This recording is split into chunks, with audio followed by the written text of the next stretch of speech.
Hi hello ನಮಸ್ಕಾರ. ನಾನು ನಿಮ್ಮ ಸಚಿನ್. ಸ್ನೇಹಿತರೆ, ಇವತ್ತು ವಿಶೇಷವಾಗಿರ್ತಕ್ಕಂತಹ ಸಾವಿರಾರು ಜನರ ನಂಬಿಕೆಯ ಆರಾಧ್ಯ ಕ್ಷೇತ್ರ ಶ್ರೀ ಕ್ಷೇತ್ರ ಹದ್ದಿನಕಲ್ಲು ಹನುಮಂತರಾಯ ಸ್ವಾಮಿ ದೇವಾಲಯದ ಬಗ್ಗೆ ನಾನು ನಿಮಗೆ ಮಾಹಿತಿಯನ್ನು ಕೊಡ್ತೇನೆ. ಮಂಡ್ಯ ಜಿಲ್ಲೆ ನಾಗಮಂಗಲ ತಾಲೂಕು ಬೆಳ್ಳೂರು ಹೋಬಳಿಯಲ್ಲಿರ್ತಕ್ಕಂತಹ ಈ ಕ್ಷೇತ್ರವೇ ಶ್ರೀ ಹದ್ದಿನಕಲ್ಲು ಹನುಮಂತರಾಯ ಸ್ವಾಮಿ ಕ್ಷೇತ್ರ. ಇದು ಸುಮಾರು 2 ಕಿಲೋಮೀಟರ್ ವಿಸ್ತೀರ್ಣವಿರತಕ್ಕಂತಹ ಬೃಹತ್ತಾಗಿರ್ತಕ್ಕಂತಹ ಬೆಟ್ಟದ ತುದಿಯಲ್ಲಿ ನೆಲೆಸಿರ್ತಕ್ಕಂಥದ್ದೇ ಶ್ರೀ ಹದ್ದಿನಕಲ್ಲು ಹನುಮಂತರಾಯ ಸ್ವಾಮಿ ದೇವಾಲಯ. ಇದರ ದರ್ಶನದಿಂದ ಸಾವಿರಾರು ಜನರು ತಮ್ಮ ನಂಬಿಕೆಗಳ ಮೇಲೆ ದಿನನಿತ್ಯ ಇಲ್ಲಿ ಪ್ರವಾಸವನ್ನ ಕೈಗೊಂಡು ದೇವರ ಕೃಪೆಗೆ ಪಾತ್ರರಾಗಿರ್ತಕ್ಕಂಥದ್ದು ವಿಸ್ಮಯವೇ ಸರಿ. ಈ ನಂಬಿಕೆಯೇ ಮುಖ್ಯ. ನಂಬಿದವರನ್ನು ಕಾಯೋ ಎಷ್ಟೋ ನಿಗೂಢ ಶಕ್ತಿಗಳನ್ನು ತನ್ನಲ್ಲಿರಿಸಿಕೊಳ್ಳುವ ಮೂಲಕ ವೈಜ್ಞಾನಿಕ ಯುಗದಲ್ಲೂ ನಿಗೂಢ ಸಮಸ್ಯೆಗಳನ್ನು ಪರಿಹರಿಸುತ್ತಿರುವ ಶ್ರೀ ಆಂಜನೇಯ ಸ್ವಾಮಿಯ ದರ್ಶನವನ್ನು ಇವತ್ತು ನಾನು ನಿಮಗೆ ಇಲ್ಲಿ ತೋರಿಸ್ತಕ್ಕಂತಹ ಪ್ರಯತ್ನವನ್ನು ಮಾಡ್ತಾ ಇದ್ದೇನೆ. ನಿಸರ್ಗದ ಒಡಲಿನಲ್ಲಿ ಬೆಟ್ಟದ ತುದಿಯಲ್ಲಿ ಗರುಡುಗಂಬದಲ್ಲಿ ಇರ್ತಕ್ಕಂತಹ ಶ್ರೀ ಆಂಜನೇಯ ಸ್ವಾಮಿಗೆ ದಿನನಿತ್ಯವೂ ಪೂಜೆ ಜರುಗುತ್ತೆ.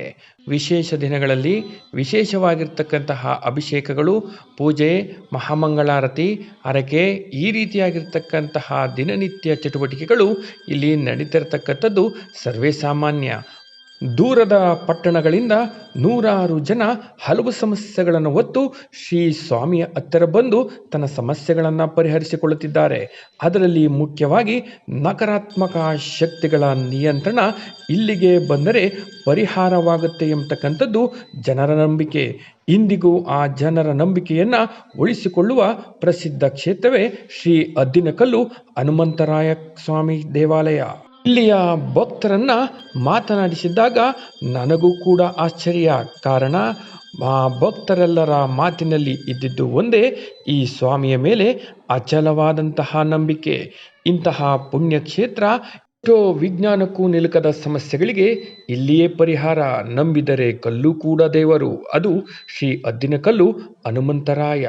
ನಿಮಗೆ ಸಮಯ ಸಿಕ್ಕರೆ ಇಲ್ಲಿಗೆ ಒಮ್ಮೆ ಭೇಟಿ ನೀಡಿ ಅಂತ ಹೇಳ್ತಾ, ಮುಂದಿನ ವಿಡಿಯೋದೊಂದಿಗೆ ನಾನು ನಿಮ್ಮನ್ನು ಭೇಟಿ ಮಾಡ್ತೇನೆ.